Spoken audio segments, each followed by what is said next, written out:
All right, what's up, guys? Jackson Ape here, and today this is going to be our first installment of our home gym series. A lot of people are looking to start their own home gyms, whether that be in their garage, their basement, maybe you're renting out in a storage space and you just don't know where to start. So this is going to be a multi-video series going over different equipment and how to get the best out of the equipment that you're buying. So that way you're not just spending endless money, running your wheels, and not really building out a proper home gym per se. I think a lot of people can benefit from things like sandbags, medicine balls, sleds, a jump rope, maybe battle ropes, maybe even a heavy kettlebell or two. But a lot of people do need a good starting place for their home gym, whether that be in their garage or basement. And so that's what we're going to discuss today. So where do we start? In my opinion, the best place that you can start is going to be a power rack. Now, power racks are going to come in many different sizes and various forms. We have what's called a cage, so it's kind of like a rectangle or a square. Some are just simple two pegs that will connect to one another and just simply be a squat or a bench stand. Others may attach to your wall so you can swing it closer to the wall or swing it out so to save for space. Those are really good for garages, but I truly think that a cage power rack is going to be the best bang for everybody's buck. They do not all come the same. Some have more gadgets on them than others do. But I'm going to talk about ours. I think we got ours for a good bang for our buck. I'm pretty sure it was under $450. And we've had this thing for going on 3 years, and I've beaten the absolute piss out of it. So, and it's kind of a cheap rack off of Amazon. You know, it's no Elite FTS quality. But it's held up for us. And like I said, I've abused the living hell out of it. It has a lot of features. First and foremost, like the landmine, this just adds some versatility to your training so you can do various things like rows or presses. Also, something that is beneficial is going to be a storage rack. Again, if you're going to be starting a home gym, something that is very important is having weights, right? You can't just buy the bar and the rack and not have any weights to utilize. You're not going to get very far. But having a place to store your weights is equally as important. Now, a weight tree is super beneficial, comes in handy, but that also takes up additional space. So having these little pegs off to the side of your rack for your weight storage space comes in handy. Also, having one with an attached pulley system. Ours is bolted up to the top, so it's just part of the rack, which makes this, again, really great for versatility's sake. Simply because now I can do low cable rows, you can do lat pull downs, curls, tricep extensions, face pulls. You can kind of get really creative with this, and again, it just adds a component of versatility to your training, so that way you're not having to buy a separate machine or what have you. Another thing that is going to be very beneficial is going to be the various pull-up bars. Some racks will just have a straight pull across to where you can just do basic pull-ups like your PE pull-up bar. I like this one because it has a couple different neutral grips. It has an option to go really wide. Obviously, you can just put your hand here for sakes, but you can also turn around and do chin-ups. So this is a very versatile pull-up bar, and that's what also makes this really great because it gives me various options and ways to do pull-ups. And so this is, I think, one of the best places that you can start is to just get a caged power rack that has a couple of the bells and whistles. Not all of them. Some have the crazy extensions to where they have an adjustable cable to where it'll slide up and down. They have extra plate storage. It may be wider and bigger. I do wish I would have had one that had more space between these two pegs, just because once you get in the cage, there's not a lot of room to maneuver when you have a bar on your back. But again, the cage is great because you can get the safety pins that come with it.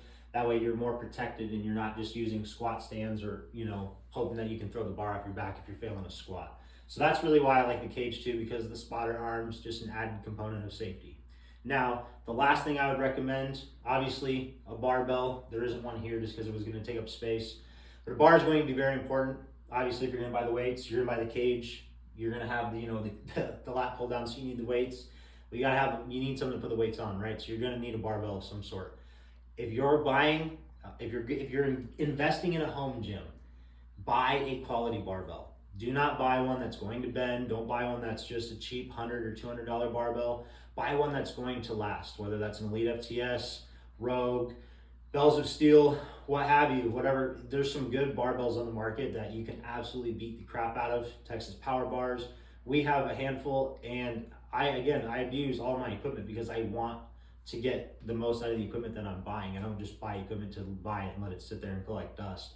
I want to use the stuff that I'm buying, and I want to make sure that it lasts for a very long time, especially because if we have friends or clients that train here, or when we buy our own gym someday and we use a lot of the equipment that I have to run the gym, I don't want people to be in a position to where they're going to get hurt. But you might have a different story because your home gym might just be for you, but that doesn't matter. Safety is important. You want quality products. Invest in a quality barbell that's not going to bend, that's not going to wither away over the seasons on you. Buy one that will last you 10, 15, 20 years, one that you can even pass on to your kids, and that they can even pass on to their grandkids. The last thing I will recommend for a home gym is investing in an adjustable bench. One that comes all the way up to the tippy top for a shoulder press, but also has a couple different settings to where you can do incline presses, tricep extensions, different incline curls, as well as chest supported rows and things of that nature. This also just adds another, again, versatility component of training that you can add, because then you can come do everything in the rack like incline and seated shoulder presses as well. Again, just adding to the versatility of the options that you will have at your disposal, starting with the bare minimum of equipment. This is all we had when we started our home gym. As you guys will see over the series we've invested in, we've accumulated a lot of equipment over the last couple of years since we've had our house.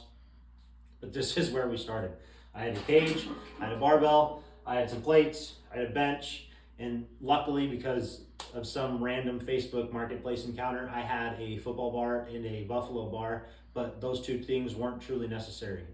All we had was a straight barbell, like I said, the weights, the cage, and a handful of cable attachments. I used that for probably almost a good year before we really started to save some money and accumulate more pieces of equipment. So you can get very, very far with just a bar, some weights, and a power rack, and a bench. And so I think if you're going to start a home gym and you're not just looking for little training workouts with some dumbbells or kettlebells, and while you could invest in a handful of dumbbells or kettlebells and just keep those off to the side, you can get plenty of benefit out of those. But I think a lot of people would appreciate and get a lot of bang for their buck out of investing in a bar, some weights, and a power rack. If you guys have any questions on where to get started for your home gym or what pieces of equipment to invest in, keep tuning into this series, as we're going to keep having videos come out to you guys that will go a little bit in depth on some machines and some barbells, and talking about how to get the most out of what you're buying, so that way you're not having an overcrowded space in your home. All right, what's up, guys? Today we're going to continue the series talking about how to build out your home gym. I want to tell you this is part 1.2, but I just forgot to talk about this. Another thing that is extremely important and is going to add a ton of versatility to your home gym is bands. There are a couple different sizes that you could go with. Have long ones here, and then you have smaller ones like this. You're going to get way less out of these, while they still have tons of benefits and uses. Almost anything that you can do with that, you can do with this. And so I would recommend investing in a pack where it comes with different size bands. As you can see, different thickness levels here. Give me a second. Gosh darn it, it's stuck. So as you can see, there's a couple different levels of thickness of bands if you buy a whole pack like this that can come with. So different resistance levels, different ways that you can challenge yourself, different things that you can set up. You know, you can attach them to your rack and attach them to the bar. You can put them at the top of your rack to do different things like tricep extensions or face pulls, just for some quick examples. You can use them for warm-ups, you can use them for finishers, use them for mobility, stretching, things of that nature. Having bands in your arsenal, especially for your home gym, is going to allow you to broaden the horizon of the amount of exercises that you can do, make certain exercises more difficult, and it's simply just going to add another element that you can have at your disposal for your home gym.